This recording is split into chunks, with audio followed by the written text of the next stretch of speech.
Part 2 Ruth എന്ന ബുക്കിനെ കുറിച്ച് ആദ്യത്തെ അധ്യായമാണ് കഴിഞ്ഞ ദിവസം പറഞ്ഞത്. നമ്മൾ 1-ാം അധ്യായത്തിലെ പ്രയർ പോയിൻ്റ്, കർത്താവെ നീ അനുവദിക്കാത്ത ഒരു സ്ഥലത്തും നമ്മൾ ചെന്ന് പറ്റിയ അവിടുത്തെ മൊബാബേറ്റ്സിൻ്റെ കൂടെ, ദൈവത്തെ അറിയാത്ത ഒരു ജനതയുടെ കൂടെ നമ്മളെ ആക്കരുത്, പ്രാർത്ഥിക്കാം. കർത്താവെ അങ്ങനെ ചെയ്യരുത്. നവോമി പറയുകയാണ്, എൻ്റെ പേരിനി നവോമി എന്നല്ല, പിന്നെയോ നിങ്ങളെന്നെ അല്ലെങ്കിൽ കയ്പുള്ള ജീവിതം എന്നെ വിളിക്കും. അവളുടെ സകല സന്തോഷവും എടുത്തു കളഞ്ഞിരിക്കുകയാണ്. ആ സ്ഥിതിയിൽ അവളുടെ സ്വന്തം ഭവനത്തിൽ, സ്വന്തം ദേശത്ത് ഭക്ഷണം തിരിച്ചു കിട്ടി, അല്ലെങ്കിൽ ക്ഷാമം മാറിയെന്ന് മനസ്സിലാക്കി അവൾ ദേശത്തേക്ക് തിരിച്ചു വന്നപ്പോൾ അവിടെ കൂടെ റൂത്ത് എന്ന മരുമകളും കടന്നു വന്നിരിക്കുകയാണ്. അവിടെയാണ് നമ്മൾ കാണുന്നത്. ഈ റൂത്ത് ഒരു ചെറുപ്പക്കാരിയാണെന്ന് പറഞ്ഞു, അവൾ സൗന്ദര്യമുള്ളവളാണ്. അവൾക്ക് മൊവാബിയ സ്ത്രീ ആണെങ്കിലും സ്നേഹമുള്ള വ്യക്തിയാണ്. അവൾ തിരിച്ചു വന്നപ്പോൾ അവളെ ശരിയാക്കി എവിടെയെങ്കിലും ആക്കണം എന്നുള്ള ഒരു ആഗ്രഹം അമ്മായിമ്മയ്ക്ക് കാണുമല്ലോ എപ്പോഴും. അങ്ങനെയാണ്. ഇപ്പോൾ 2-3 അധ്യായത്തിലേക്ക് നോക്കുമ്പോൾ നമ്മൾ സഹായിക്കുക എന്ന ആളിനെ പറഞ്ഞു വിടുന്ന ഭാഗമാണ് നമ്മൾ. നവോമിക്ക് തൻ്റെ ഭർത്താവ് ഏലിമേലേക്കിൻ്റെ കുടുംബത്തിൽ മഹാധനവനായ ഒരു ചാർച്ചക്കാരനുണ്ടായിരുന്നു. അവന് ബോവസ് എന്ന പേര്. അങ്ങനെ അവിടെ നിർത്താൻ പോവാണ്. അപ്പം ദൈവം ഇവരെ കൊണ്ടുവന്ന് തിരിച്ച് ബേത്ലഹേമിലാക്കിയപ്പോൾ ബോവസ് എന്ന് പേരുള്ള ഒരു മഹാധനികനായ ചാർച്ചക്കാരൻ മീൻസ് വീണ്ടെടുപ്പുകാരൻ. അതിനെക്കുറിച്ച് അടുത്ത ദിവസം എടുക്കുന്നതായിരിക്കും. ഈ ചാർച്ചക്കാരനൊരു വീണ്ടെടുപ്പുകാരനുണ്ടെന്നും ഈ മനുഷ്യൻ വലിയ സ്വത്തുകാരനാണെന്നും നവോമിക്ക് അറിയാമായിരുന്നു. പക്ഷെ നവോമി മരുമകളോട് ഇതൊന്നും പറഞ്ഞില്ല. ഇറ്റ്സ് വെരി വെരി ചലഞ്ചിങ് ഇല്ലേ? എനിക്കൊരു വലിയ വീട്ടുകാരൻ ഇവിടെ ഉണ്ടെന്ന്, ഞാൻ ഈ ദേശത്ത് തിരിച്ചു, ഞാൻ അവരെ കൊണ്ട് കാണിക്കുക എന്നുള്ളത് നാച്ചുറലായിട്ട് നമ്മൾ ചിന്തിക്കുന്നൊരു കാര്യമാണ്. പക്ഷെ അവളത് ചെയ്തില്ല. ഈ അമ്മായിമ്മ എല്ലാം ദൈവത്തോട് മാത്രമാണ് സംസാരിക്കുന്നത്. അവൾ ആരോടും പറഞ്ഞില്ല, മകളെ നീ വയലുകളിലേക്ക് പോയിട്ട് എന്തെങ്കിലുമൊക്കെ പെറുക്കിയെടുക്കാൻ നോക്കി. എന്നാൽ മൊവാബിയ സ്ത്രീയായ റൂത്ത് നവോമിയോട്, ഞാൻ വയലിൽ ചെന്ന് എന്നോട് ദയ കാണിക്കുന്നവനെ ആശ്രയിച്ച് കതിർ പിറക്കട്ടെ എന്ന് പറഞ്ഞു പോയിക്കൊള്ളുക. അപ്പോൾ അമ്മായിമ്മയോടെല്ലാം ചോദിച്ചിട്ടാണ് ഇവൾ ചെയ്യുന്നത്. ആ ഒരു ചോദിക്കുന്നതും ഉത്തരം കിട്ടുന്നതും ആ ചോദിക്കാനുള്ള മനസ്സ് ഇവർക്കുണ്ടായതാണ് ഏറ്റവും വലിയ. നമ്മൾ മനസ്സിലാക്കണം. നമ്മൾ വീട്ടിലൊരു കാര്യം ഭർത്താവിനോട് ചോദിക്കുക, ഭർത്താവ് ഭാര്യയോട് പറയുക. അമ്മായിമ്മ ആ വീട്ടിലുണ്ടെങ്കിൽ ആ വ്യക്തിയെ അല്ലെ പ്രായം ചെന്ന അപ്പച്ചനാ, അവരെ ബഹുമാനിക്കുക, അവരോടൊന്ന് ചോദിക്കുക. പലപ്പോഴും ചോദിച്ചത് ചെയ്യേണ്ടില്ലേലും ചോദിക്കുമ്പം തന്നെ ഒരു സന്തോഷമാണ്. അഭിപ്രായം ചോദിക്കുക. സ്ത്രീ അഭിപ്രായം ചോദിച്ച്, ഞാൻ വയലിൽ പോകട്ടെ, പൊയ്ക്കോളാൻ അവർ പറയുകയാണ്. അവർ പോയി. എവിടെ ചെന്ന് പറ്റി? ബോവസിൻ്റെ വയൽ. ബോവസ് എന്ന് പറയുന്നത് ഇവരുടെ ചാർച്ചക്കാരനാണ്. ദൈവം ഈ സ്ത്രീയെ ബോവസിൻ്റെ വയലിൽ കൊണ്ടാക്കുക ചെയ്തത്. ബോവസ് തിരിച്ചു വരുമ്പോൾ ഇവിടെ നോക്കുമ്പോൾ അറിയാൻ വയ്യാത്ത ഒരു സ്ത്രീ ഇത് ആരാണെന്ന് ചോദിക്കുകയാണ്. അത് നവോമി എന്ന് പറഞ്ഞ, നവോമി എല്ലാവർക്കും അറിയാം, കാരണം ഇവരുടെ വീട്ടുകാർ തന്നെയാണ്. നവോമി ഭർത്താവും മരിച്ചു, മക്കളും മരിച്ചിട്ട് തിരിച്ചു വന്നപ്പം മൊബാബ്യ സ്ത്രീയായ മരുമകൾ ഈ അമ്മായിമ്മയുടെ കൂടെ വന്നിരിക്കുകയാണ്.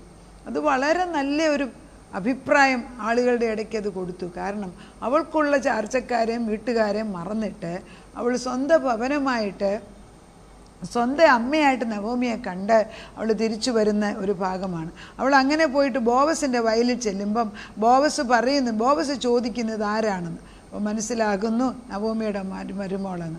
ബോവസ് ചോദിച്ചു, കൊയ്ത്തുകാരുടെ മേലുള്ള ഭൃത്യൻ, ഇവൾ മോവാബ്യ ദേശത്ത് നിന്ന് നവോമിയോട് വന്ന മോവാബ്യ യുവതിയാകുന്നു. ഞാൻ കൊയ്ത്തുകാരുടെ പിന്നാലെ കറ്റകളുടെ ഇടയിൽ നിന്ന് കറ്റ പെറുക്കിക്കോട്ടെ എന്ന് ചോദിച്ചു, ഞാൻ അനുവദിച്ചു എന്ന് പറഞ്ഞു. ബോവസ് ഒന്നും പറയുന്നില്ല. ബോവസ് മനസ്സിലായി ഇവളൊരു നല്ല സ്ത്രീയാണ്. ബോവസ് പറയുകയാണ് ഈ മനുഷ്യനോട് പറയുന്നത്, അത് അവിടുത്തെ മാനേജറിനോട് പറയുന്നു, അവൾ കറ്റ പെറുക്കുമ്പോൾ കറ്റയ്ക്കകത്തുനിന്ന്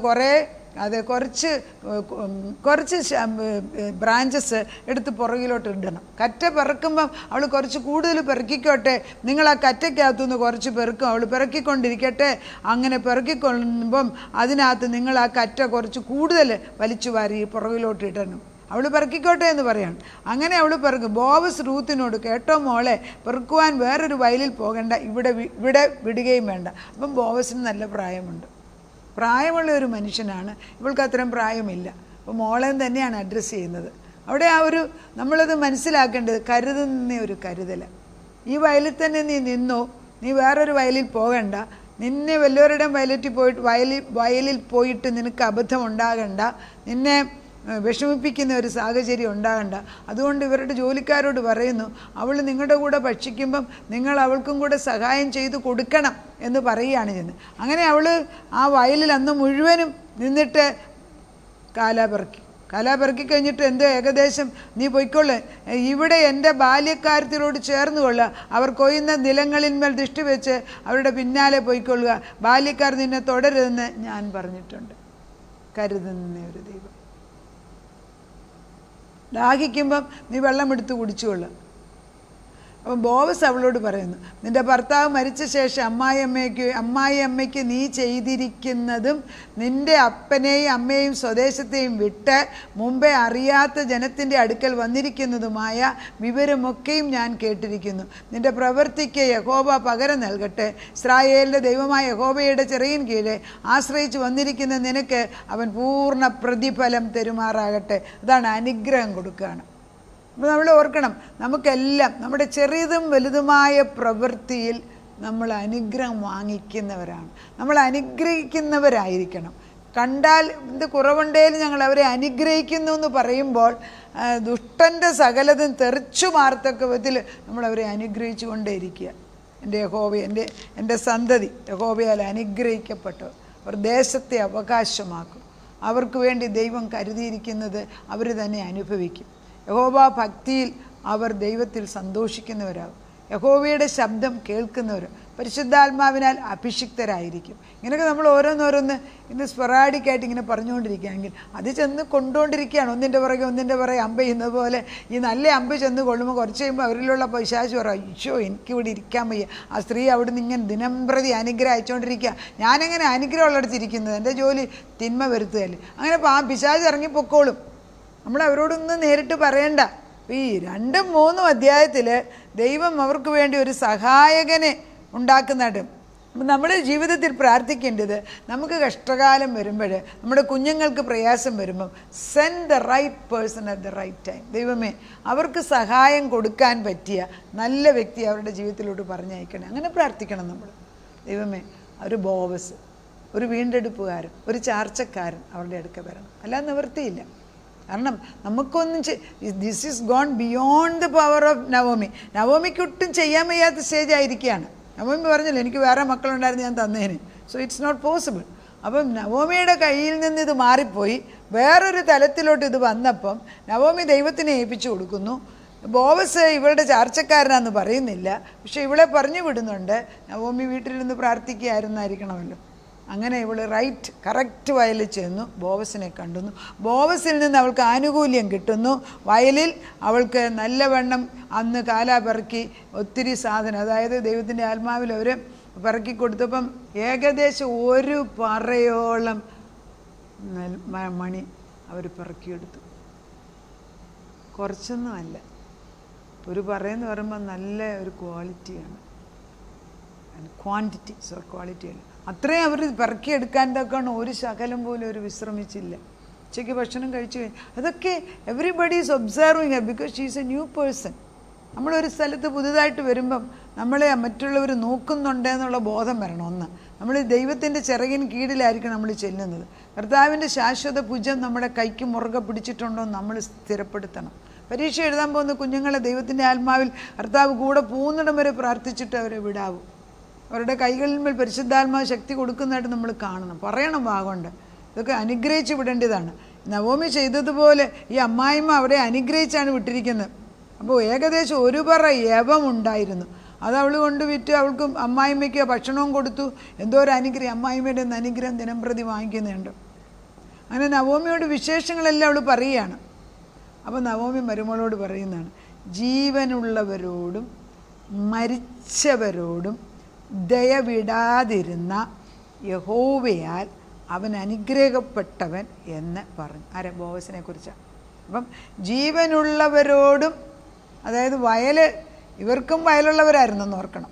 ജീവനുള്ളവരോടും മരിച്ചവരോടും ദയവിടാതിരിക്കുന്നു. നവോമിയുടെ ഭർത്താവിനോടും ദയുള്ളതുകൊണ്ടാണ് ഈ മരുമകൾ ഈ സ്ഥലത്ത് ചെല്ലുന്നതെന്നാണ് ഇവിടെ ഉദ്ദേശിക്കുന്നത്. ജീവനുള്ളവരോടും മരിച്ചവരോടും ദയവിടാതിരിക്കുന്ന യഹോവയാൽ അവൻ അനുഗ്രഹിക്കും. അപ്പം ഞാനും അവനെ അനുഗ്രഹിക്കുന്നു, മരിച്ചവരും അവനെ അനുഗ്രഹിക്കുകയാണ്. ആ ദൈവം അവനെ അനുഗ്രഹിക്കും. ഒരാൾ വാഗോണ്ട് അനുഗ്രഹം പറയുന്നതുണ്ടോ? നമ്മൾ അനുഗ്രഹം വാങ്ങിക്കുന്നവരാകാൻ ഒരു പടി മുൻപോട്ട് പോയി നന്മ ചെയ്യാൻ ശ്രമിക്കണം. നമ്മൾ പ്രാർത്ഥിക്കുമ്പോൾ കർത്താവേ അതിനൊരു ഉത്തരം കൊടുക്കണം. നമ്മളെ ശപിക്കുന്നവരെ നമ്മൾ അനുഗ്രഹിക്കണം. നമ്മുടെ കഷ്ടസമയത്ത് ദൈവം കൂടെ ഉണ്ടെന്ന് നമ്മൾ പറയാൻ പഠിക്കണം.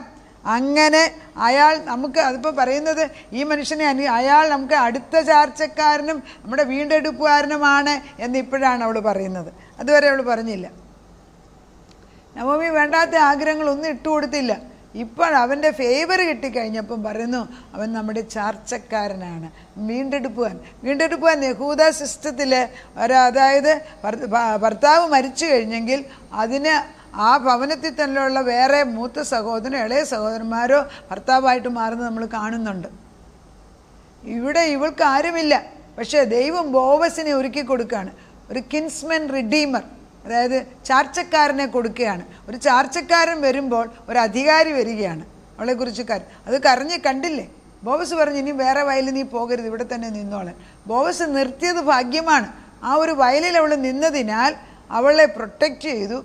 അവൾക്കൊരു ഒരു ഒരു കവറിങ് വന്നു. അവൾക്ക് വേണ്ടി എല്ലാം ദൈവം ഒരുക്കി കൊടുത്തത് അവൾക്ക് റിസീവ് ചെയ്യാൻ സാധിച്ചു. അപ്പോൾ രണ്ടാം അധ്യായത്തിൽ ഒരു ഹെൽപ്പർ വരുന്നു. 3-ാം അധ്യായം ആകുമ്പോഴും അതുപോലെ തന്നെ നവോമി തൻ്റെ മരുമകളോട് പറയുകയാണ്, നിനക്ക് വിശ്രമിക്കാൻ നിനക്കൊരു സ്ഥലം കണ്ടുപിടിക്കേണ്ട ജോലി എനിക്കുണ്ട്. അവർ തമ്മിൽ വളരെ സ്നേഹത്തോട് വന്നു. അപ്പം നമ്മൾ വിചാരിക്കും ദൈവം തമ്പുരാൻ ഇങ്ങോട്ട് കെട്ടിയിറക്കി, ഇങ്ങോട്ട് ദൈവം ഇറങ്ങി വന്നു. അല്ല, പലപ്പോഴും ദൈവം അയക്കുന്ന സഹായം കൂടെ നിൽക്കുന്ന സാഹചര്യത്തിൽ ചുറ്റുപാടുള്ളവരിൽ നിന്ന് തന്നെയാണ് കിട്ടുന്നത്. അങ്ങനെ ബോവസിനത് കിട്ടി. ബോവസ് ആ സ്ഥലത്ത് വന്നതിനാൽ ബോവസിന് അനുഗ്രഹം കിട്ടുന്നു. ബോവസിന് അനുഗ്രഹം വന്നപ്പോൾ ഇവൻ ചാർച്ചക്കാരനായിട്ട് ചെയ്യാനുള്ള കൃപ ബോവസിന് വീഴുന്നു. അതോടുകൂടി നവോമിക്ക് റൂത്തിന് പറ്റിയ ഒരു പുരുഷനെ ദൈവം കാണിച്ചു കൊടുക്കുന്നതാണ്. ഇത് നവോമിയുടെ പ്രാർത്ഥനയുടെ ബലമാണ് ഈ കാണുന്നത്. അപ്പം നമ്മൾ പ്രാർത്ഥിക്കേണ്ടത്, help me through human beings. കർത്താവേ, ഇടതും വലതുമുള്ള ആളുകളെ എനിക്ക് കാണിച്ചു തരണം, നല്ല ആളുകൾ, ദൈവത്തിൻ്റെ ആത്മാവുള്ളവർ. എനിക്ക് ഫേവർ തരാൻ പറ്റും. എൻ്റെ മക്കൾക്ക് ഒരു ചാർച്ചക്കാരൻ, ഒരു റിഡീമർ, ഒരു കിൻസ്മൻ റിഡീമർ, ഒരു വീണ്ടെടുപ്പുകാരൻ നീ അയച്ചു കൊടുക്കണമെന്ന് നമുക്ക് പ്രാർത്ഥിക്കാം. അവിടെ നിർത്താം. നാഥ, നവോമിയും റൂത്തും ബോവസിൻ്റെ വയലിൽ റൂത്ത് കടന്നു വരുന്നു. നവോമി ഒരിക്കലും പറഞ്ഞില്ല അങ്ങോട്ട് പോകാൻ, പക്ഷെ ദൈവം നിയോഗിച്ച് അങ്ങോട്ട് അയച്ചു.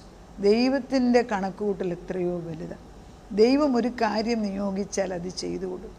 ദൈവം മനുഷ്യനെ കൊണ്ട് തന്നെ ചെയ്യിപ്പിക്കാനായിട്ട് നവോമിയുടെ മുമ്പിൽ, മരുമകളുടെ മുമ്പിൽ ബോവസിനെ കൊണ്ട് കാണിച്ചു കൊടുക്കുന്നു. അമ്മായിമ്മയും മരുമകളുമുള്ള സ്നേഹം വളരെ വലുതാണ്. അവളിലുള്ള ആ ദൈവീക ആത്മാവ് രണ്ടുപേരിൽ ഒരുപോലെ പ്രവർത്തിച്ചതുകൊണ്ട് ഐക്യത്തിൻ്റെ ആത്മാവിൽ ഒന്നിച്ച് നിൽക്കുമ്പോൾ എത്രയോ വൻകാര്യങ്ങൾ അവിടെ ചെയ്തെടുക്കുന്നത് നമ്മൾ പിന്നെയുള്ള അധ്യായങ്ങളിൽ വായിക്കുമ്പോൾ നവോമിയും റൂത്തുമായിട്ടുള്ള ബന്ധം എത്രയോ ദൃഢമായിരുന്നെന്നും ആ സ്നേഹം മൂലം അവർക്ക് ദൈവം ചെയ്ത അനുഗ്രഹങ്ങളുമാണ് നമ്മൾ വായിക്കുന്നത്. കർത്താവെ, ഞങ്ങളും അത് തന്നെയാണ് പ്രാർത്ഥിക്കുന്നത്.